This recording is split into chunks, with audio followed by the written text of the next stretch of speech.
آپس میں معاملہ نہیں ہے. یہ میں عرض کر رہا ہوں. پھر یہ عالمی اسٹیبلشمنٹ کی گیم ہے جس کے سامنے ہماری حکومت اور ہماری جو فوج ہے وہ بند باندھنے کی کوشش کر رہی ہے. اور کچھ لوگ نادانستگی میں مہرے بن رہے ہیں. ان کو پتہ نہیں چل رہا وہ یا تو محبت ہوتی ہے, یہ امی ہے یا کراش ہے, جو بھی معاملہ ہے. یہ جو میں بات کرنے لگا ہوں کہ سپریم کورٹ میں مخصوص نشستوں والے کیس میں مبینہ طور پہ لابنگ ہوئی ہے. یہ ماضی میں جو ہوتا رہا ہے کہ جب چیف جسٹس صاحب کی یہ کوشش ہوتی تھی کہ جو ان کا نقطہ نظر ہے اس کے ساتھ زیادہ سے زیادہ ججز جو ہیں بینچ کے ان کو ساتھ ملا لیا جائے. وہ کوئی نہ کوئی ایسی گیم شیم کرتے رہتے تھے کہ یہ ایک مثالیں ہیں اس کی. لیکن جو موجودہ چیف جسٹس ہیں یہ نہ بینچ کی سماعت کے دوران کسی کو ٹوکتے تھے, یعنی ان کو کھلم کھلا ان کی آبزرویشن کے الٹ آبزرویشن جو ہیں وہ دی جاتی رہی ہیں. نہ ہی انہوں نے کوئی لابنگ شابنگ کی ہے, یعنی جو جس کا دل ہے جو ضمیر ہے اس کے مطابق کرے جی فیصلہ, مجھے کیا ضرورت ہے. تو اب اس میں جو ہے 8-5 سے آپ کے علم میں ایک فیصلہ آیا ہے, اور یہ جو متنازع ترین فیصلے ہیں اس عدلیہ کی تاریخ میں ان میں سے ایک فیصلہ ہے کہ یعنی اس فریق کو انہوں نے وہ سیٹیں دے دی, ریلیف دے دیا جو نہ عدالت میں تھا نہ اس نے مانگا تھا وہ ریلیف. اور پھر دوسری بات جو یہ کہہ رہے ہیں جناب مخصوص نشستیں, کل بھی میں نے عرض کیا تھا مخصوص نشستوں کا جناب آپ لسٹ جمع کروائیں. اور کون جمع کروائے؟ پی ٹی آئی کا. پی ٹی آئی کے تو ابھی تک جو الیکشن ہوئے ہیں سرٹیفکیٹ ہے اس کا فیصلہ نہیں ہوا. وہ 23 جولائی کو انٹرا پارٹی الیکشن والا جو کیس ہے وہ 5 رکنی جو بینچ ہے اس کا, یعنی تمام ججز جو ہیں الیکشن تمام ارکان جو ہیں الیکشن کمیشن کے چیئرمین کی سربراہی میں وہ اس کی سماعت کر رہے ہیں. وہ فیصلہ ہوگا تو یہ کوئی لسٹ جمع کروا سکیں گے نا, اور پھر سرٹیفکیٹ دے دیں جناب یہ دے دیں. تو یہ جو پہلا اجلاس ہوتا ہے نا فیصلہ محفوظ ہونے کے بعد, یہ ججز کا مشاورتی اجلاس جو ہے یہ ہوتا ہے 10 جولائی کو بدھ والے دن. تو وہاں تمام ججز جو ہیں وہ موجود ہوتے ہیں. تو پھر وہاں ڈسکشن ہوتی ہے, یہ ہوگا وہ ہوگا, جو بھی کاروائی تھی جو بھی سماعت ہوئی تھی تمام ججز جو ہیں وہ اپنا اپنا نقطہ نظر پیش کرتے ہیں. تو وہاں جو میری اطلاع کے مطابق تعداد تھی نا وہ جناب یہ تھی کہ 7 لوگ جو تھے وہ اس حق میں تھے درخواستیں مسترد کر دی جائیں, اور ایک آدمی جو تھا وہ آدھا آدھا تھا, یعنی 7.5 لوگ جو ہیں وہ اس طرف تھے کہ جناب یہ جو ہے درخواستیں مسترد کر دی جائیں, اور 5.5 جو ہیں وہ ایک طرف تھے کہ جناب نہیں درخواستوں کو منظور کر لیا جائے. وہ ایک صاحب جو اس کو میں کیونکہ وہ ڈاماڈول تھے ادھر ادھر ہو رہے تھے, تو بہرحال اگر دیکھا جائے تو ان کا جو رجحان تھا وہ درخواستیں یہ اپیلیں جو تھی مسترد کرنے والوں کی طرف تھا. اور اس تناسب سے دیکھا جائے دیکھا جائے تو 8-5 کا تناسب بنتا ہے. تو اس کے بعد جناب لابنگ شروع ہو گئی, اور لابنگ ان لوگوں نے شروع کی جو یہ سمجھ رہے تھے کہ جناب یہ اگر یہ سیٹیں جو ہیں یہ حکمران اتحاد کو مل گئیں تو پھر ان کو 2/3 اکثریت مل جائے گی. اس بار عرفان قادر صاحب جو اس وقت ایوان صدر میں کنسلٹنٹ ہیں, اور ہمارے وزیر قانون اعظم طارڑ صاحب, ان کے بیانات جناب کے جو کوئی پیکج ہے آئینی پیکج ہے جس میں جناب جو ججز ہیں چیف جسٹس کی وہ ٹینیور مقرر کیا جا سکتا ہے, اور پھر ججوں کو پارلیمنٹ کے ذریعے سپریم جسٹس کونسل میں جائے کوئی نیا میکنزم ڈھونڈا جائے گا کہ ججوں کو فارغ کرنے کا کوئی اور طریقہ کار ڈھونڈا جائے گا. اس طرح کی باتیں شاتیں جو تھی. اب لابنگ جو شروع ہوتی ہے یہ کیا کہ لابنگ شروع ہوتی ہے کہ جناب اگر یہ ہو گیا نا تو پھر ایک تو قاضی صاحب رہیں گے, اور قاضی صاحب آ گئے تو پھر جناب اس کے بعد باقی جو منتظر بیٹھے ہوئے چیف جسٹس بننے کے, ان کا میں نے کل نام شام لیا تھا سارے, تو وہ نہیں بن سکیں گے. تو جناب اس پہ اب آپ کو پتہ ہے کون سے ججز جو ہیں انہوں نے درخواستیں مسترد کی ہیں. اس میں جسٹس قاضی فائز صاحب ہیں, جسٹس جمال خان مندوخیل صاحب ہیں, جسٹس امین الدین خان صاحب ہیں, جسٹس یحییٰ فریدی صاحب ہیں, اور جسٹس نعیم عفان صاحب ہیں. اور دوسری طرف جن ججوں نے یہ درخواستیں منظور کی ہیں, بلکہ منظور کیا ایکسٹرا آرڈنری جو ریلیف دے دیا ہے, تو اس میں جناب منصور علی شاہ صاحب نے فیصلہ لکھا ہے. اور منصور علی شاہ صاحب نے ہی وہ فیصلہ لکھا تھا جب ان کو باجوہ کو ایکسٹینشن والا جو فیصلہ تھا وہ بھی انہوں نے لکھا تھا. اور انہوں نے یہ بھی سماعت کے دوران یہ کہا تھا کہ جناب آپ نے تو آرمی چیف کو شٹل کاک سمجھا ہوا ہے. اس طرح کی ریمارک سماعت وہ کہہ رہے ہیں نہیں اسٹیبلشمنٹ کے سامنے ڈٹ جانے والے لوگ, یہ افتخار چودھری جو وہ اسٹیبلشمنٹ کے سامنے ڈٹ گیا ہوا تھا بظاہر, اور بعد میں کیا ہوا تھا. اچھا بہرحال وہ جناب پھر یہ جو کراچی کے 2 ججز ہیں جو ہمیشہ اکٹھے ہی جو ہیں ایک ہی رائے ان کی ہوتی ہے. وہ سپریم کورٹ پریکٹس ہے, پروسیجر ایکٹ والا جو معاملہ ہے اس میں بھی وہی اکٹھا ہی فیصلہ تھا ان کا, ایک ہلکا سا اختلافی نوٹ بھی تھا ان کا.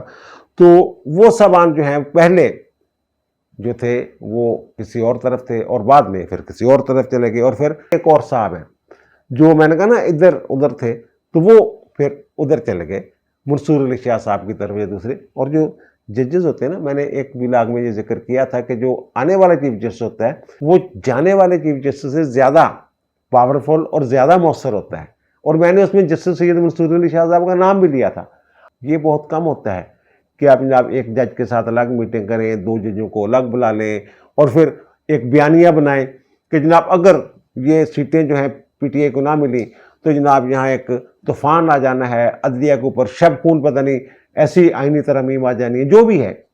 یعنی ان کو ڈرا شرا کے جو بھی معاملہ کرنا ہے, وہ جن کا مفاد ہے یار, ہر بندہ اپنا مفاد دیکھتا. وہ لوگ سارے جو تھے انہوں نے یہ پھر جو ترتیب ہے, جو تناسب ہے, یہ پھر بدل گیا. اور یہ جو میں کہہ رہا ہوں منتیں بھی کرنی ہے پہن نا, یہ کر لیں دینے. یہ میں آپ کو بتا دیتا ہوں کہ جب یہ افتخار محمد چودھری صاحب کو انہوں نے ہٹایا ہے نا چیف جسٹس کے عہدے سے, اور انہیں چیف جسٹس کے عہدے سے معطل کر دیا تھا, تو پھر وہ ایک فل کورٹ بن گئی تھی اور رمدے صاحب اس کو ہیڈ کر رہے تھے. وہ جمعے کا دن تھا جب فیصلہ سنایا جانا تھا, میرے خیال مئی کی کچھ تاریخ تھی, وہ فیصلہ 2007 میں, تو وہ فیصلہ سنایا جانا تھا. تو جمعے کی نماز سے پہلے کچھ لوگ جو تھے وہ اس طرف تھے جو ان کے خلاف ریفرنس جو ہے اس کو برقرار رکھنا چاہتے تھے, جو افتخار محمد چودھری کے خلاف تھے. جب انہوں نے دیکھا کہ جناب نہیں اکثریت تو ادھر چلے گئی ہے, تو جمعہ کی نماز پڑھ کے جناب پہنچ گئے چیمبر میں. اور وہ نواز عباسی صاحب, ایک نام میں لے بھی دیتا ہوں, وہ آگے ادھر کہ جناب آپ مجھے ادھر سمجھ رہے ہیں, میں تو آپ لوگوں کے ساتھ ہوں, میں تو آپ لوگوں کے جو فیصلہ ہے اس کے اوپر دستخط کروں گا جو افتخار محمد چودھری کے حق میں. اسی طرح کے معاملات ادھر بھی تھے. اور جو محنت والی بات ہے نا, وہ مجھے خود انہوں نے بتایا. فلک شیر صاحب ایک جج تھے سپریم کورٹ کے, لاہور ہائی کورٹ کے چیف جسٹس بھی رہے ہوئے, وہ ایک شادی کی تقریب تھی تو انہوں نے مجھے بلایا اپنے پاس. ان کے ادھر آؤ, شہید ادھر میں پاس چلے گیا. انہوں نے کیا میرے گوڈیا نہ اتلایا, انہیں افتخار محمد چودھری کی بات کر رہے تھے. تو پھر انہوں نے ایک گواہی دلوائی باقاعدہ. انہوں نے ایک جج صاحب کو آواز دی, خلیل ادھر آؤ. 10 کے میرے گوڈے پھڑے انہیں افتخار محمد چودھری کی بات. وہ مسئلہ یہ تھا, وہ کہہ رہے ہیں ایک کیس تھا آیا ہوا تھا, مجھے لگ رہا تھا جس نے ڈنڈی مارنی ہے اس میں افتخار چودھری نے. تو میں نے اس کو کہہ دیا کہ اگر تم نے ڈنڈی ماری نا, میں عدالت دے وچ رولا پاواں گا کہ 2 نمبری ہو رہی ہے. تو پھر انہوں نے وہ کہتے ہیں میرے گھٹنے پکڑے, جان دے یار پلیز, یہ وہ میں نہیں کروں گا. اور اسی طرح یہ جو خواجہ آصف والا کیس ہے, اس میں افتخار محمد چودھری جو ہیں وہ اس بینچ کو ہیڈ کر رہے تھے, اور دوسرے 2 ارکان جو تھے یہ تو اس کیس میں جو نگران حکومت تھی اس کے بالکل ہاتھ پاؤں باندھ رہے تھے. افتخار چودھری صاحب جو ججمنٹ لکھ کے لے آئے تھے, تو باقی ججوں نے کہا نہیں جناب ہم تو آپ کے ساتھ نہیں جائیں گے, یہ تو سارے جو اختیارات ہیں یہ ڈے ٹو ڈے افیئر تو چلانے ہوتے ہیں نا, آپ تو وہ بھی پابندی لگا رہے ہیں. تو ان کے جناب آپ کیا چاہتے ہیں, ان کے جناب ہم اپنی الگ ججمنٹ لکھیں گے. ان کے جناب چلو لکھو. پھر انہوں نے کہا کچھ چیزیں اپنی شامل کروائیں, وہی من ترلے والی بات میں کر رہا ہوں کہ جناب. اور بعد میں پھر وہ خواجہ آصف والے کیس میں مزید اگلے کیس میں انہوں نے وہ جو مزید جو چیزیں نرم کر دی تھیں اور کچھ اختیارات دے دیے تھے نگران حکومتوں کو. تو یہ ایسے ہوتا ہے جو آنے والے چیف جسٹس ہوتے ہیں, وہ میں نے کہا نا زیادہ پاورفل ہوتے ہیں, اور پھر بندے کے پاس بیانیہ بنانے کا فن ہو اور وہ ہائی کورٹ سے ہی اس حوالے سے مشہور ہو, تو پھر تو یہ سونے پہ ساگا ہوتا ہے. اور ایسا ہوا چمکے تو دیکھ لیں, جب جسٹس مظاہر علی اور نقوی کے بعد اعجاز الاحسن نے استعفیٰ دیا نا, یہاں لوگ بڑی خوشی منا رہے تھے. لیکن اس کا ایک اور پہلو بھی ہے کہ اعجاز الاحسن صاحب نے جسٹس قاضی فائز جسا کے بعد چیف جسٹس پاکستان بننا تھا, اور انہوں نے 1 سال کے قریب چیف جسٹس رہنا تھا. اگر اعجاز الاحسن صاحب رہتے اور قاضی صاحب کے بعد چیف جسٹس بن جاتے تو پھر ان کے بعد سید منصور علی شاہ صاحب کی باری آنی تھی. تو پھر سید منصور علی شاہ صاحب کا جو ٹینیور ہونا تھا چیف جسٹس کا, وہ 2 سال 3 ماہ اور 23 دن ہونا تھا. اب ان کا سال جو ہے وہ نکل گیا. اب یہ کتنی دیر کے لیے چیف جسٹس رہیں گے؟ اب یہ رہیں گے 3 سال 1 ماہ اور 2 دن. یہ ذرا بھی دیکھ لیجئے گا. اب دیجیے مجھے اجازت، انشاءاللہ دوبارہ ملاقات ہوگی نئے ویلاگ کے ساتھ. اللہ تعالیٰ آپ پر، مجھ پر، ہم سب پر مہربان رہے. اللہ حافظ.